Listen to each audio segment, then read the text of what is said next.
విదేశాల్లో ఉన్నటువంటి భారతీయుల్ని ఎవరైతే అణచివేతకు గురవుతున్న హిందువులని, బౌద్ధుల్ని, జైనుల్ని, క్రైస్తవుల్ని, అది ఆఫ్ఘనిస్తాన్, పాకిస్తాన్, బంగ్లాదేశ్లో ఉన్నటువంటి వాళ్ళ భారతదేశంలోకి తీసుకొచ్చేటటువంటి చట్టం సిటిజన్షిప్ అమెండ్మెంట్ యాక్ట్.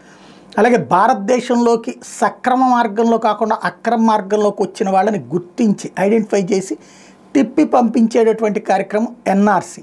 ఈ రెండింటిని ఎట్లా చేస్తారో చూస్తాం, అడ్డుకుంటాం అంటూ గంభీరపు ప్రకటనలు చేసినటువంటి రాజకీయ పార్టీల సాక్షిగా అది అమలులో పెట్టి చూపించాడు అమిత్ షా.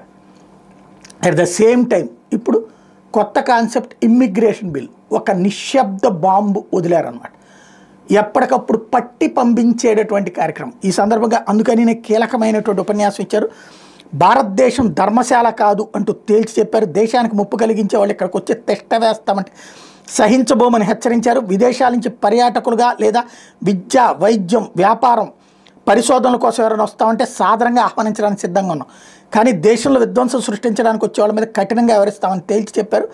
దేశంలోకి అక్రమంగా చొరబడే వాళ్ళ మీద కన్నేసి ఉంచుతామన్నారు. కీలకమైన ఇమ్మిగ్రేషన్ అండ్ ఫారినర్స్ బిల్ 2025 గురువారం లోక్సభలో మూజువాడి ఓటుతో ఆమోదం పొందిన సందర్భంగా ఈ కీలక ఉపన్యాసం ఇచ్చారు. ప్రమాదకరమైన ఉద్దేశాలతో దేశానికి వచ్చే వాళ్ళని ఖచ్చితంగా అడ్డుకుంటామని చెప్పారు. అందరికీ ఆశ్రయం ఇవ్వడానికి ఇదేం ధర్మశాల కాదన్నారు. జాతీయ భద్రతకు ముప్పుగా మారిన వాళ్ళని అనుమతించబోమన్నారు. దేశ అభివృద్ధిలో భాగస్వాములుగా మారడానికి వచ్చే వాళ్ళని స్వాగతిస్తాం.